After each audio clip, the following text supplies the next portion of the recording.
Connection established.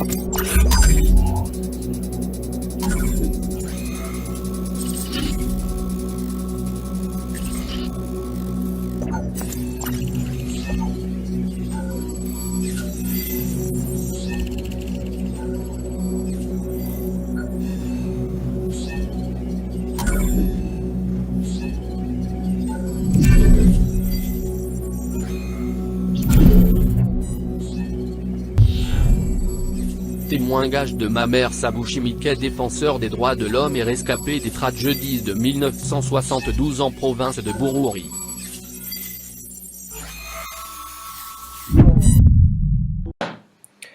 Mon nom est Sabouchi Mickey Mamer, rescapé des tragédies de 1972 en province de Bururi, en commune d'Ozianda, et défenseur des droits de l'homme qui est bien suivi l'historique de ces tragédies via l'Organisation de défense des droits de l'homme, Réseau des observateurs nationaux des droits de l'homme, RONADH, dont j'étais le point focal en commune d'Ozianda. Mon témoignage commence à raconter que les Hutus et les Tutsis se sont tués avec une horreur jamais vue à base de machettes, bambous, matraques, couteaux, fusils, baïonnettes, marteaux, enterrement de personnes vivantes, en plus des incendies des maisons, de la confiscation des biens comme les maisons, les bétails, les véhicules, les terres, les comptes bancaires. Je rappelle que la province de Bururi s'étendait jusqu'en province de Makamba et Rumonge actuelle. Les localités particulièrement touchées par ces tragédies horribles sont notamment la plaine de Limbo et Mumigwa, qui sont des lieux d'origine dérobés. Minago, Rumonge, Mugara, Karonda, Kigwena, Nyanzalak, Mabanda, Vugizo, Byanda, Bururi, Makamba et Buranga. Dans cette plaine de Limbo, il vivait certains commerçants Hutus très riches. Une richesse qui venait de la culture d'huile de palme, du café et de la farine et des manioc. Ils avaient aussi des véhicules de luxe de l'époque de marque Peugeot et des camions de transport. Ce qui labouraient les chats de ces Hutus étaient des Tutsis qui venaient de Songa, Byanda, Bururi, Matana, Mugamba et Vugizo. Tous ces cultivateurs Tutsis qui étaient dans la plaine de Limbo ont été massacrés par les Hutus, sauf des cas rares rescapés de ces tragédies. Les origines de l'idéologie des Hutus d'exterminer les Tutsis au Burundi. Les propagandistes et intellectuels Hutus de cette idéologie au niveau national étaient fortement influencés par le modèle rwandais, selon lequel des Hutus guidés par Grégoire Kayibanda ont renversé la dynastie Tutsi au Rwanda par l'extermination de ces derniers en 1959. La haine ethnique des Hutus envers les Tutsis dans la province de Bururi a été répandue en disant que le premier ministre Ngendadomwe Pierre a été assassiné parce qu'il était Hutu et s'en est suivi les massacres des Tutsis dans les communes de Busangana et Bugarama. Les Hutus accusés de tentatives de coup d'État de 1965 et 1969 ont été condamnés à mort et exécutés alors que la tentative de coup d'État de 1971 reprochée aux Tutsis de Muramvya ont été condamnés à mort et la peine n'a pas été mise en application. L'idéologie d'exterminer les Tutsis par les Hutus en province de Bururi était largement enseignée par 5 députés Hutus et un sénateur Hutu qui était élu dans la province de Bururi en 1965.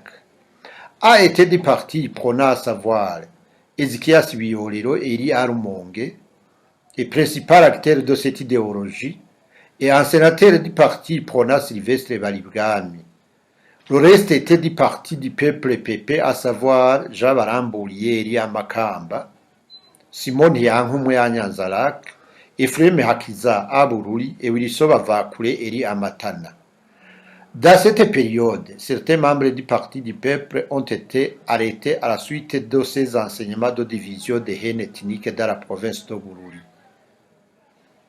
La véritable idéologie d'extermination des Tutsis et la préparation de la guerre de 1972 commence dans l'année 1969 avec la libération de la prison d'Ezekias Biolero, qui s'est exilé directement en Tanzanie en compagnie de Lazaro Seheye, Lameke Minani, Musa Tinya, Venanze Imana, commerçant de Matana, Moussa Marongo et Cyprien Mbikié. Ces deux derniers avaient dirigé la commune de Rumonge. Quelques jours après, les étudiants de l'université du Burundi, Seleusi Pacha, Albert Butoyi Ndabiruye, ont rejoint le maquis Ezekias Biolero et ils ont créé un mouvement armé appelé Abarwanashaka du Parti du Peuple. D'autres personnes qui ont joué un rôle actif dans la préparation de la guerre sont Abel Kita, Emmanuel Buname, Etienne Kijwari, Barampangaje, Kosani, Karumba et le célèbre commerçant Denis Mafungufungu de Kigwena. Bigega est un ancien militaire de la garde qui servait d'exemple en tirant sur quelqu'un a envie de convaincre les Burundais que les substances sont aptes à les protéger contre les balles des ennemis. La formation se faisait pendant la nuit dans la forêt de Karonda, tout près de la rivière Buhinda et Nyagatanga. Les rebelles de 1972 se sont entraînés pendant des années dans la forêt de Kagunga en Tanzanie, région frontalière du Burundi, très peu accessible et très peu contrôlée par les autorités tanzaniennes. À Nyanza-Lac, les lieux de formation étaient nombreux, mais les plus connus étaient situés à Kabo, Liba, Mwigagi, Mugumure, plus précisément à Mugunda et aux environs de la rivière Guava. Le commandant du cadre de la gendarmerie à Nyanza-Lac, Donatien Misigaro, lui aussi originaire de Kigwena, était impliqué fortement dans ce mouvement. Les étudiants Selous Mpasha, Abel Tita, Albert Butoyi et les députés comme Lazaro Seheye et Ezekias Biolero, ainsi que Emmanuel Buname étaient à la tête de ce mouvement. Parmi les dignitaires du mouvement, il y avait les instituteurs comme Etienne Kijwari et Barampangaje. La rébellion était appuyée techniquement par les sorciers Babembe et financièrement par les commerçants de la région comme Gitamira Daniel, Onésime Ndova, Denis Mafungufungu, Zambaembi, Murishi, Mayabu. C'est par l'intermédiaire de ces commerçants qu'on a pu obtenir des machettes surnommées Nambanan, utilisées lors des massacres. Le mot Murere trouve son origine au mouvement rebelle de Pierre Murere qui était ministre de l'Éducation et contre le pouvoir central du Congo. Les rebelles burundais devraient respecter un code d'interdit de nature magique imposé par les médecins féticheurs. Ils subissaient des incisions corporelles au dos et à la poitrine et recevaient le baptême. La combinaison de ces pratiques qu'on les faisait était censée les protéger contre les balles. Ils criaient Maïmouléré pour tuer une personne. Ils donnaient un seul coup de machette. Ils ne regardaient pas derrière et ne reculaient pas. Ils étaient drogués. Ils s'habillaient des feuilles de palmier et des feuilles d'autres arbres. Il était interdit de faire des rapports sexuels avec n'importe quelle femme. Les épouses comprises, il était défendu de se serrer la main de quelqu'un qui n'adhérait pas au mouvement. Lorsque les autres gens leur donnaient quelque chose, ils déposaient par terre afin qu'ils le ramassent. Ils ne mangeaient pas sur l'assiette, plutôt ils mangeaient sur les feuilles de bananier. Le jour du déclenchement des attaques, les pratiques de baptême et d'incision se poursuivaient respectivement chez Denis Mafungufungu et chez Miruko à Kigwena. Aussi que 1900 machettes avaient été achetées par l'ex-ministre des Travaux publics Marc Ndayiziga en complicité avec le directeur du budget Simvura Boniface. Ils auraient été distribués dans la plaine par Zachary Ntiriyica, conducteur des travaux de la route Bujumbura-Nyanza-Lac. Les autres machettes auraient été forgées sur place ou bien auraient été expédiées par les anciens députés Seheye et Biolero à Nyanza-Lac, Rumonge et Kitaza. Les rebelles avaient peu d'armes à feu. Ils les ont obtenus après l'exécution d'une dizaine de gendarmes Tutsi. À Vugizo, l'ancien soldat Minani avait un pistolet, mais aussi à Mabanda, un ancien militaire Michel Chiza avait un fusil. Le mouvement insurrectionnel de 1972 était fortement soutenu par les commerçants, surtout les protestants de Mugara, Kigwena, Nyanzalak et Mabanda. Ces derniers ont pu fournir les machettes en collaboration avec Venanze Imana, un commerçant originaire de Matana réfugié en Tanzanie depuis 1969. Beaucoup de réunions de coordination du mouvement se tenaient souvent chez lui en Tanzanie. En 1971, les rumeurs et les tracts distribués abondamment dans la région de la Plaine ont atteint un point culminant. Les tracts disaient ceci: écrit pour ce qui vaut jusqu'au bout. Vous qui avez accepté la vie ou la mort en défendant les petits gens pour qu'ils aient la parole à l'intérieur comme à l'extérieur du pays, nous vous saluons au travail. Attendez que l'obéissance, le courage et le sacrifice pour traquer l'ennemi Tutsi partout où il est constitué, la base de notre victoire. Debout tous, comme un seul homme, armez-vous de lances, de serpettes, de machettes, de flèches et de massy, et tuez tout Tutsi, où qu'il se trouve. Que tous nos partisans s'unissent pour l'exterminer jusqu'au dernier Tutsi, qu'il soit militaire ou dirigeant. Attaquez-vous aux ministres, au gouvernement, aux commissaires, aux administrateurs, aux conseillers, aux cadres du parti Tutsi. Massacrez-les avec les femmes et enfants, et n'hésitez pas à éventrer les femmes enceintes. Rivalisons le courage, de discipline, d'agilité pour exterminer tout homme, toute femme et tout enfant de l'ethnie Tutsi. Et que l'on n'en parle plus dans notre pays. Pas d'emprisonnement, pas de jugement pour les Tutsis. Son sort n'est que la mort. Partisans, exécutés à la lettre aussi, ce qui suit ainsi. Tu auras soutenu avec ton cœur et toute ton intelligence le Parti des travailleurs du Burundi et le pouvoir des travailleurs cultivateurs. Partisans, partout où tu te trouves, va avec tous tes frères, mobilisez-les, punissez tous les récalcitrants qui refusent ou qui ne vous aident pas à combattre le Tutsi. Emprisonnez-les et nous les jugerons après. Les emails continuaient à annoncer que très prochainement le pays sera attaqué par les gens qui viendront de la Tanzanie. La circulation de ces emails renforça le climat de suspicion, ce qui conduisit à l'arrestation de nombreux paysans et intellectuels Hutus de Nyanzarake et de Kigwena. Dans le carême de 1972, les pères blancs de la paroisse Kigwena ont mis en garde les gens de la région en leur disant: s'ils ne deviennent pas attentifs, Nyanzarake pourra être détruit d'ici peu de jours. Quelques jours avant, les rumeurs en commune de Vugizo annonça que les attaques contre les Tutsis sont en cours de préparation par des gens qui viendraient de la Tanzanie. Des Tutsis seront éliminés jusqu'à ce qu'ils disparaissent sur l'ensemble du territoire du pays. Un signe très frappant est l'apparition d'une nouvelle qualité de machette à double tranche. Au début du mois d'avril, les bandes de Hutus à Vianda s'organisaient sous forme de bandits pour attaquer de nuit les ménages des administratifs et Tutsis pour y chercher des armes à feu.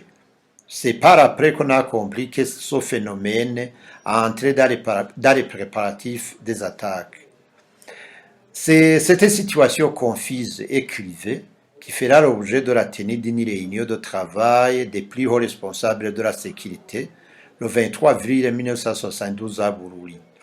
Il y avait le ministre de l'Intérieur Albert Sibura, le ministre de l'Information André Anda, le chef d'état-major général des forces armées burundaises Thomas Ndabemeye, administrateur général de la Sûreté et l'immigration Bernard Bizindazi et le commandant du Kabururi.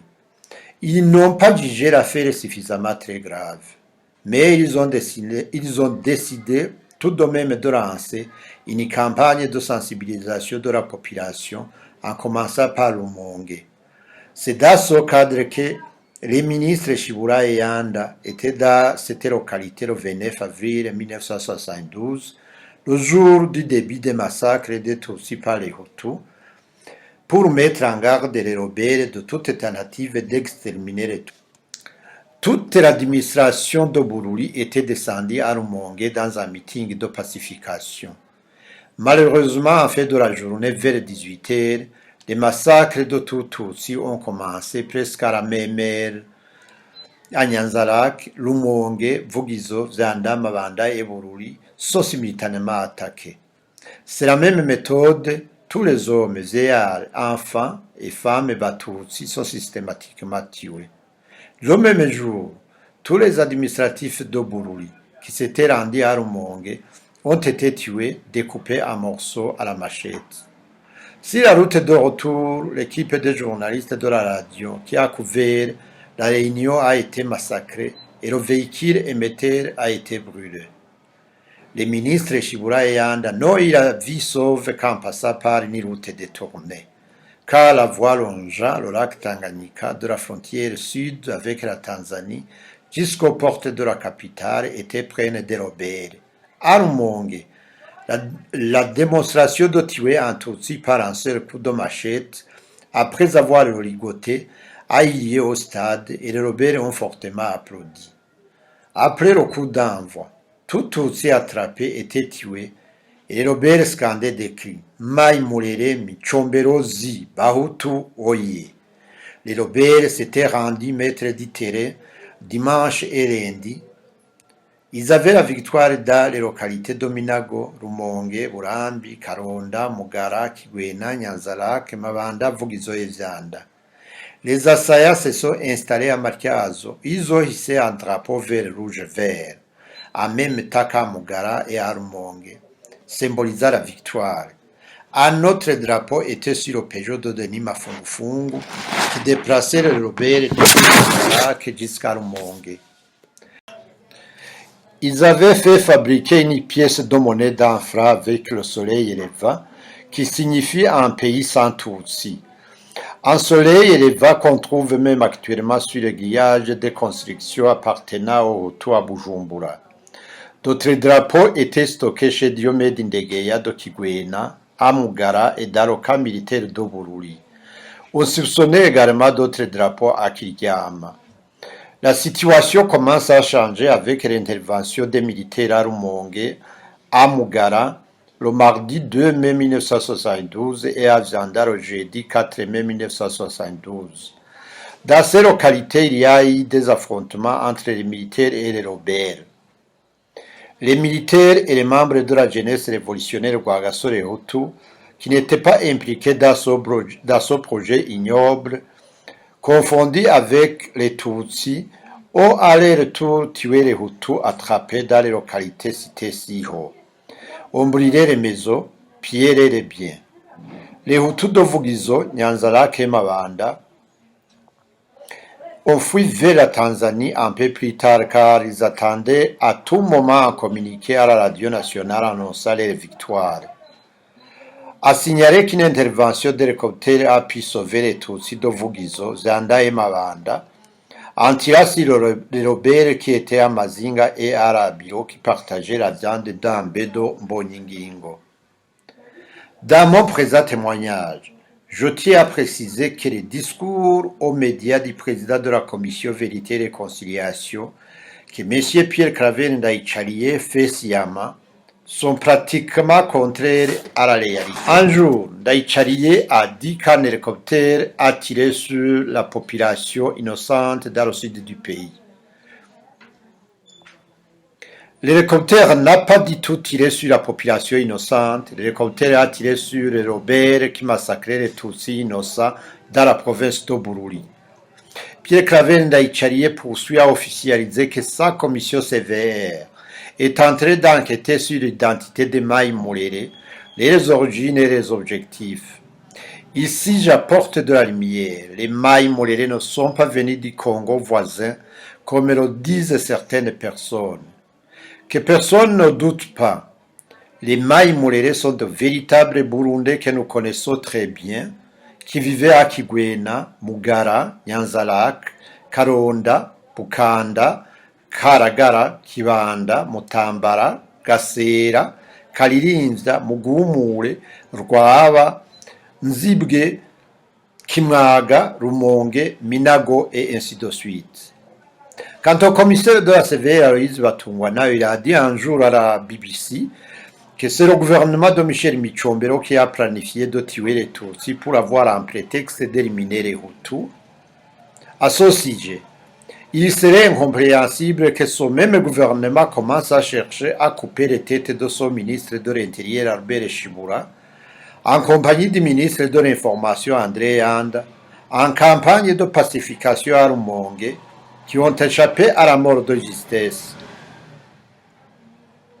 Il me serait difficile de comprendre que le gouvernement du président Michel Micombero tue 40 personnes de son administration à Bururi, qui étaient descendues à la réunion de pacification à Rumonge.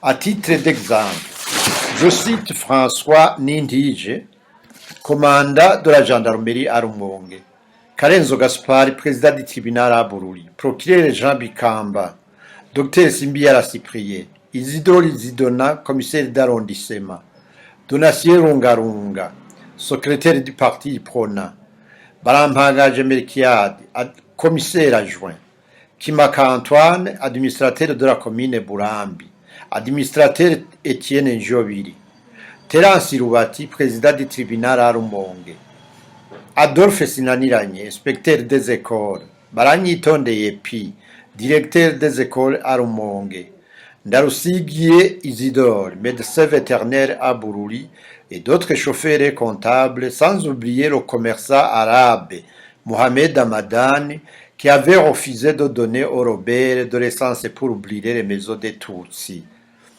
En tuant également toutes les personnes qui s'étaient réfugiées au cadre de la gendarmerie et au tribunal de Rumonge.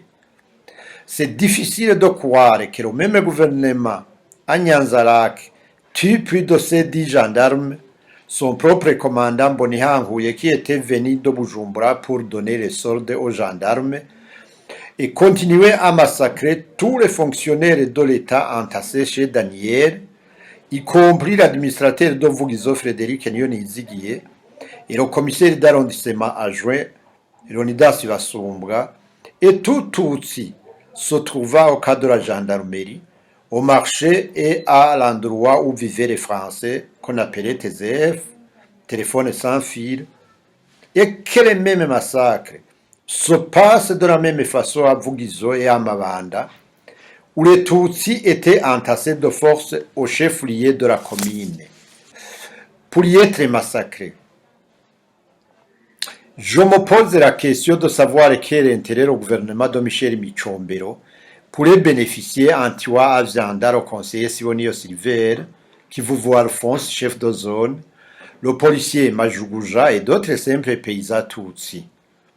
Quel intérêt aussi pour ce gouvernement de tuer ses propres soldats du Bururi, venus empêcher les massacres des Tutsis à Myugaro. Le commissaire Aloïse Batungwana de la commission Vérité et Réconciliation continue à mentir que la première victime tuée à Rumonge était Hutu et que cela est une preuve que c'est le gouvernement qui avait préparé ces massacres. C'est pas du tout vrai parce que Madame Pascazi n'a pas été tuée la première. Les Lobères l'ont prise pour Tutsi alors qu'elle était Hutu. Mais par contre à Nyanzarake, la première personne tuée fut un Hutu de Nyabutare Dino Dokebumba. Celui-ci a été victime d'avoir dénoncé le mouvement en préparation à l'administration. À Viandar, l'infirmier décourageant, Hutu impliqué fortement dans ces actes ignobles, a été tué par ses Robert, croyant que c'est le commandant Jérôme Sindouije qui avait le véhicule semblable à celle de l'infirmier. À Nyanzarake, Lukanka a été tué à cause de sa taille lancée comme les Tutsis, d'après les Robert, alors qu'il était Hutu. La liste n'est pas exhaustive. Le même commissaire Aloïse Batungwana évoque qu'il y avait des Hutus à exécuter à base des restes préétablis avant le déclenchement des tragédies. À noter que lors de la diffusion des enseignements des Robert, on faisait circuler les listes des adhérents et chacun devrait apposer sa signature devant son nom. Ces listes étaient conservées dans le bureau communal de Rumonge qui était dirigé par Moussa Maronko. Après les attaques, les militaires opéraient les arrestations sélectives au domicile des Hutus à base de ces listes. Très souvent, on cite la présence des tracts des listes des adhérents trouvés sur les Robert et dans les poches. C'est dans ces circonstances que l'école normale de Kiremba a été parmi les plus affectées et surtout que presque toutes les victimes de cette école étaient natives de Mogara, siège de la rébellion. À signaler que la carte saisie sur M. Pascal Boubiza, ancien ministre, par le parquet, représentait les régions à grande concentration de Tutsis.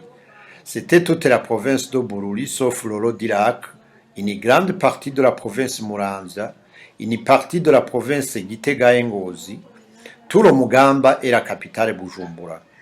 Au parquet, Boubiza a personnellement avoué que la région Hachiré représentait la région habitée par les Tutsis et qu'il y a des Hutus racistes qui ont fait des plans pour exterminer les Tutsis.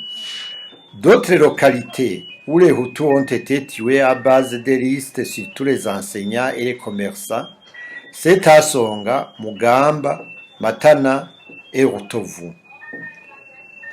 À noter également l'implication de l'église pentecôtiste de Mugara. Cette émission a été suspendue pendant 2 mois du fait qu'on l'accusait d'être impliqué dans les préparatifs des attaques. Presque tous les commerçants protestants du centre de négoce de Mabanda, à savoir Nathanaël Mazoe, Gihoro, Joël Majondora, Thomas Likumagenge, Jean Kwakuzi, étaient impliqués eux aussi. Ils étaient pilotés par Joël Nikorouza. Ce dernier exerçait son commerce à Nyanzarak, mais il était natif de Mabanda. Les gens de Kondo, une localité pentecôtiste majoritairement Hutu, avaient pris part à l'insurrection. Même les catéchistes et pasteurs étaient impliqués. Suite aux événements qui ont endeuillé le pays dans la nuit du 29 avril 1972, les interventions des évêques de l'Église catholique ont été appréciables en adressant des messages d'apaisement aux chrétiens. D'autres paroisses comme Bururi, Marcazo et Kigwena ont offert des abris aux déplacés.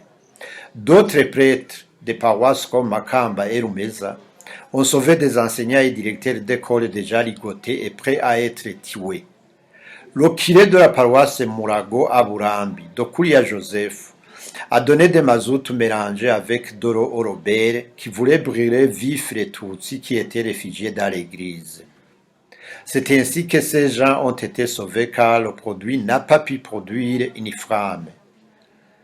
Contrairement aux prêtres précédents, le curé de la paroisse Kigwena, Mario Bragagna, semble approuver les agissements avec les partisans du mouvement insurrectionnel. Il était au courant des préparatifs. Mais le fait que les membres de ce mouvement n'ont pas pu profiter de la présence de Michel Michombero à Kigwena, 24 avril 1972, pour éliminer à-dessus fortement le curé. Le curé Mario Bragagna avait montré au Robert à l'aide d'un signe que les Robert n'ont pas bien interprété, que Michombero est venu à la paroisse de Kigwena dans son hélicoptère, que c'est l'occasion de le tuer. Après le départ de Michombero pour Bujumbura, le curé s'est fâché en disant qu'il vient de subir un lourd échec. Après quoi, il a révélé que ce n'est pas de cette manière qu'on cherche une révolution. Je ne peux pas passer sous silence les valeurs de certains héros parmi les Hutus et les Tutsis qui ont caché et protégé l'un ou l'autre de l'ethnie différente, alors que s'ils étaient attrapés, ils risquaient leur vie. Les Hutus et les Tutsis qui ont péri dans ces tragédies de 1972, la plupart n'ont pas été enterrés dignement car leurs corps ont été décomposés dans les forêts et montagnes, les morceaux de chair dévorés par les animaux et oiseaux. D'autres ont été jetés dans des rivières comme Sigouzaïe Murembre et Gigi et dans les fosses communes. S'agissant des fosses communes dans le pays, je reproche aux membres de la CVR de faire une ségrégation ethnique dans différentes localités, en exhumant seulement des restes humains de soi-disant Hutus. Je rappelle à ces membres de la CVR qu'il faut faire de même pour les fosses communes des Tutsis, qui se situent respectivement au marché de Rumonge, là où on a construit la banque de gestion et de financement, l'écobanque, au stade de football, à la station de Mugerangabo, à Mutambara, sans oublier aux alentours du tribunal et aux environs de l'hôpital. À Kigwena, la fosse commune de Tutsi se trouve tout près de la route Rumonge-Nyanzarak, à côté de la rivière Mukunde. On en trouve deux fosses communes de Tutsi à Nyanzarak, à côté de là où on devrait se dérouler la fameuse soirée dansante chez Daniel. À Mabanda, ils sont au nombre de deux, le charnier des victimes Tutsi tuées par les rebelles, ainsi que certains de leurs boulots mitraillés par les hélicoptères, se trouvent aux environs du chef-lieu de la commune. À Vugizo, on les trouve à l'ancien chef-lieu de la commune, tout près du dispensaire de Vugizo, celle des Tutsis et des rebelles mitraillés aussi par les hélicoptères. Les attaques répétées de 1972, 1973, 1974, 1975 et 1976, les communes de Nyanzarak, Mabanda, Vugizo et Bukemba ont fait l'objet d'attaques répétitives par les réfugiés. La première incursion était menée à la fin de 1972 au mois d'octobre à Nyanzarak et à Vugizo. Les rebelles provenant de la Tanzanie, dans le cas des réfugiés burundais, à savoir Gatumba, Uryankuru et Mishamu, Biorero et Samille et d'autres ne cessaient jamais de soutenir idéologiquement, financièrement et matériellement ces rebelles. Certains milieux Hutus disent qu'il n'était pas autorisé de pleurer ou de faire la levée de deuil partielle ou définitive de l'air. Dans mon travail, je n'ai pas pu avoir une loi ou un décret loi au niveau national interdisant ces mœurs. Par contre, en commune de Vzanda, j'ai vu de mes propres yeux, du côté Hutu et Tutsi, des personnes qui pleuraient et qui n'ont pas été poursuivies pénalement ou civilement. Du côté Tutsi, j'ai vu ceux qui ont procédé à la levée de deuil définitive, tandis que du côté Hutu, ils étaient en exil en Tanzanie. Actuellement, comme solution, je propose l'arrêt des activités de la Commission Vérité et Réconciliation en attendant le retour de la paix au Burundi. Aujourd'hui, quotidiennement, il y a des personnes qui sont assassinées, disparues, torturées, emprisonnées arbitrairement, enlevées et violées, sans que les auteurs soient identifiés et punis.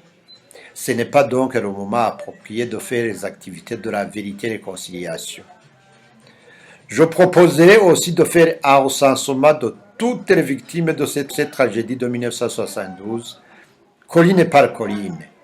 C'est très facile car je suis déjà en possession des noms de toutes les victimes en commune d'Ozanda.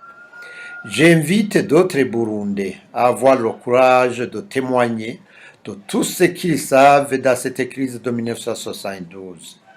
Pour le moment, les Burundais divergent sur la qualification de ces tragédies. Les uns les qualifient d'un génocide contre les Tutsis, les autres en génocide contre les Hutus. Je propose la qualification de ce qui s'est passé par un groupe indépendant et expert à la matière. Enfin, je propose plus jamais ça, plus jamais ça.